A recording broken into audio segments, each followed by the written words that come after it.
Good evening, YouTube. HeirofCarthage here, and welcome back to another Total War Warhammer 2 giant team battle. This one, we decided to have a little throwdown in the Badlands, and I got a lame joke for you all to start out with, all right? You ready for this?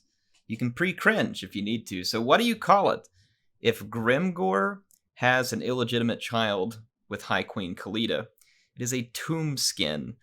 Okay, tombskin. Yeah, this was a word that kept coming out of our mouths as we played this because it was a Greenskins versus Tomb Kings battle, and we kept saying tombskins. Yeah, I know, whatever. So if I say tombskins during the battle, then you all know that I'm trying to talk about one or the other, and it's just too much on my mind. So yeah, we haven't seen the Greenskins yet in an old world versus new, so this time the Greenskins are going to be represented. Now, there are only 3 sub-factions of Greenskins, and that's going to be the main one, which is going to be led by Grimgor, and then we've also got Azag up here in the air, and then you're going to have the, oh man, what's it called? The Bloody Hands? I think it's the Bloody Hands, led by Waaagh, and Waaagh is going to be bringing his army of Savage Orcs up the middle, and then of course we have we have the Loonies here representing the Goblins. We got Skarsnik.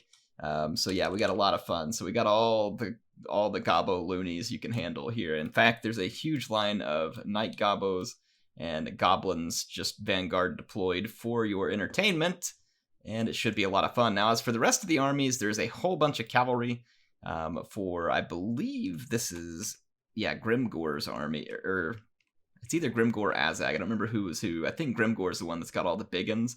And then Waagh's army is all Savage Orc and Savage Orc archers, except for an Ragnarok Spider, and then there are some other light cavalry type units. Now, we're up against the Tomb Kings. Ooh, look at that. I said it right, the Tomb Kings.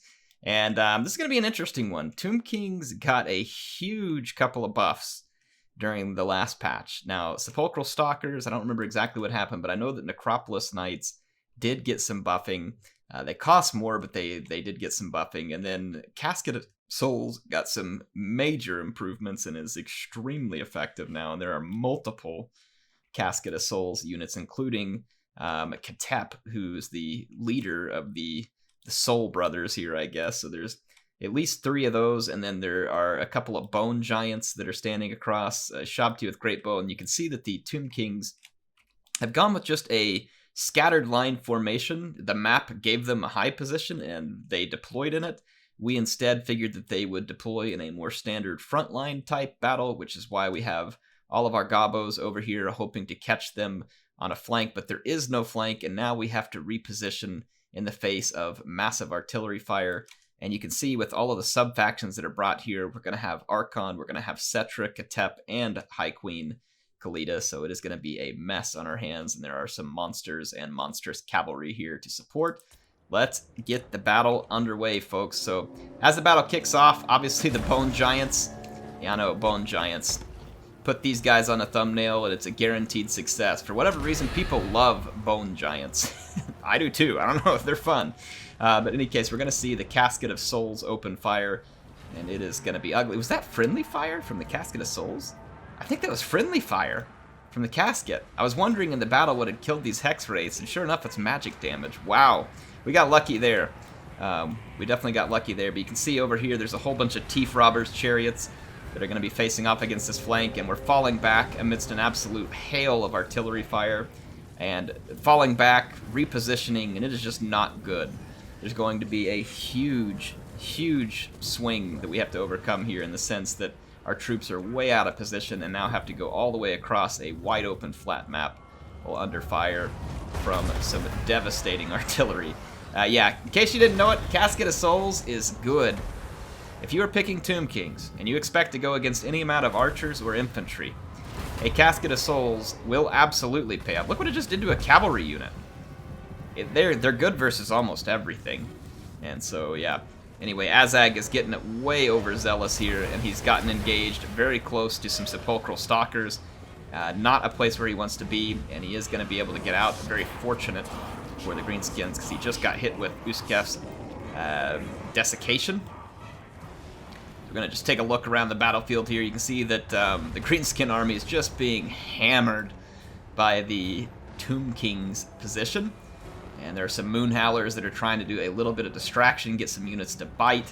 There's obviously nothing that they can really do up in this position. It's a very well defended position for the Tomb Kings, and every unit of Greenskins that is attacked out of order has been immediately shut down. And you can see that while the caskets dish out massive damage to all of the infantry, the Bone Giants are dishing out massive damage to the Ragnarok Spiders. And by the time our infantry even gets ready to join the fight, it's going to be tough. Now, we can stagger the use of Waaagh because it affects the entire allied force, and that was something, and as you all can see, I'm playing on the Greenskin side. We were staggering the use of Waaagh in order to try and maximize our capability here, but even as we get into combat, it is going to be very tough to try and really finish things off here. See some trolls do manage to get through and start ripping their way through some Tomb Kings, but I mean, the damage is being done, and the damage is extreme. You can see the Ragnarok Spider for Bloody Hands already routed, the Ragnarok Queen getting very near it, and the infantry is so battered by the time it joins battle that it's difficult for the fight to even take place.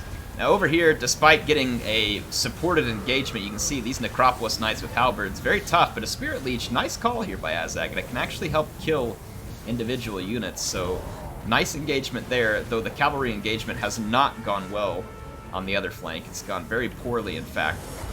You can see all the goblins coming to attack. Now, goblins on their face would do okay versus throwaway Tomb King infantry.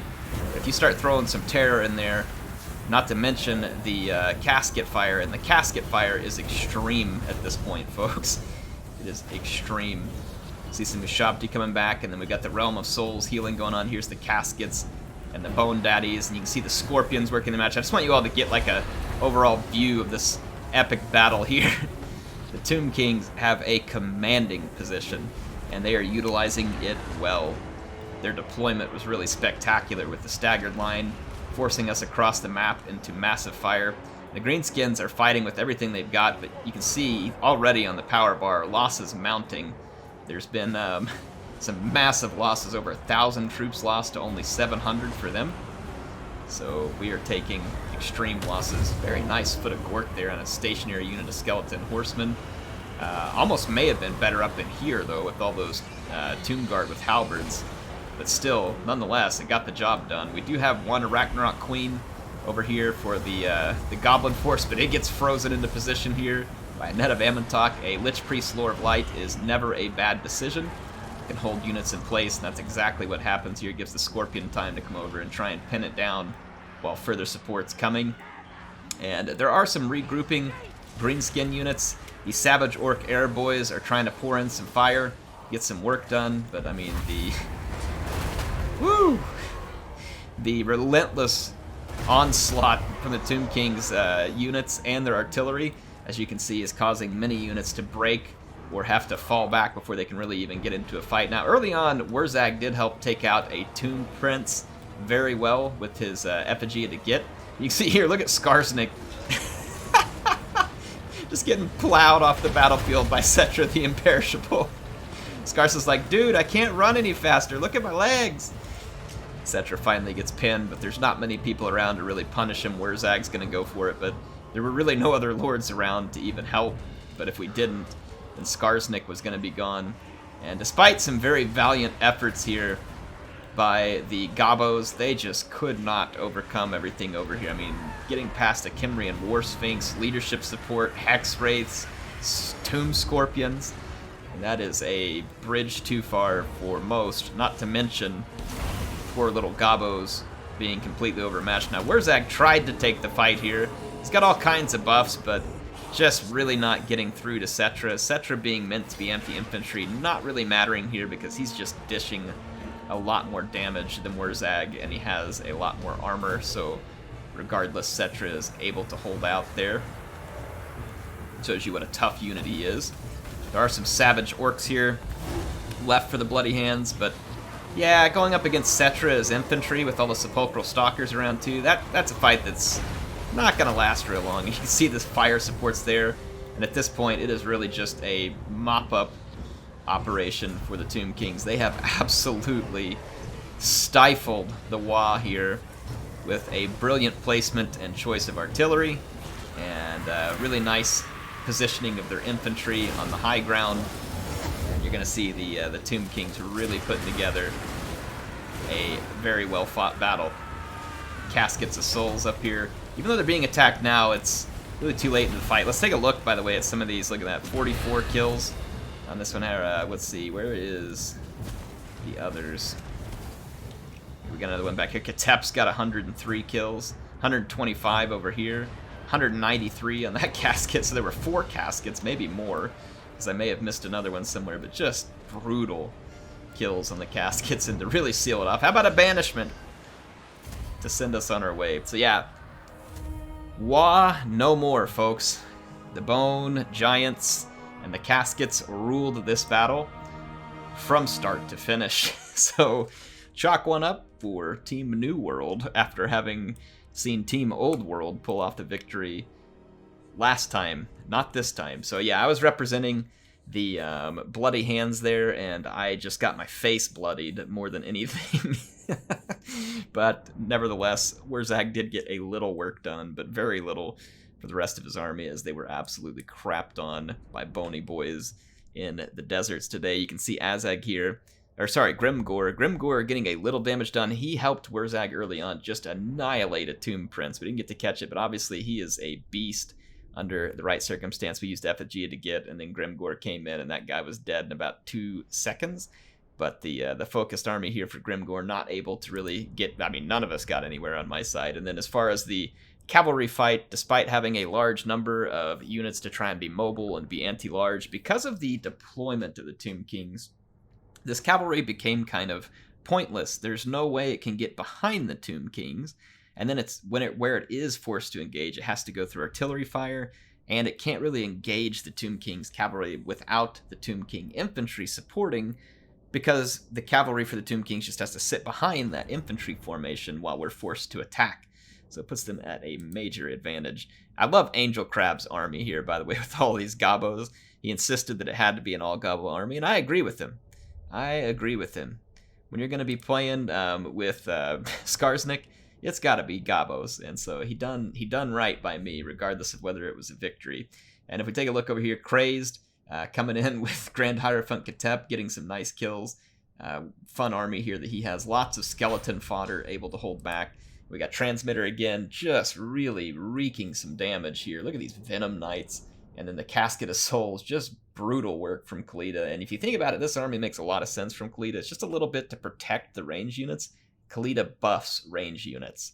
So this was a very nice choice on his part. And then we got Austin here, bringing up Archon with a very small army, but once again focused on being able to cause a lot of damage. 2 Bone Giants, 2 Caskets. And you can see really that it was just Alexander and Craze bringing a whole bunch of fodder infantry. They didn't have very much good infantry on the battlefield, and they didn't need it, because the artillery was where the damage was going to be caused, and then you just have units that don't route elsewhere. Nice positioning, nice use of units. If you all are going to be playing Tomb Kings, I highly suggest you bring some Casket of Souls, in case you didn't realize it from watching this battle, because it's very good. It's very good. Anyway, hope you all enjoyed this one. What other kind of 4v4 battles do you want to see? Do we have some more Old World versus New World grudge matches? Or are there some lore scenarios that you want to line out? Make sure and get down there in the comments. Leave me a comment. Tell me what you want to see. If someone's already commented with what you want to see, go put a thumbs up on that. Or, you know, you can vote more than once. If there's a bunch down there you like, put a thumbs up on as many as you'd like. I appreciate you watching. If you want to see more, make sure you've hit the subscribe button and click the bell if you want to receive notifications. Otherwise, leaving likes, comments, and all that stuff is always a great way to support the channel and appreciate it. And if you dislike it, go smash that dislike button. Feel free. HeirofCarthage signing out for now. I will see you soon.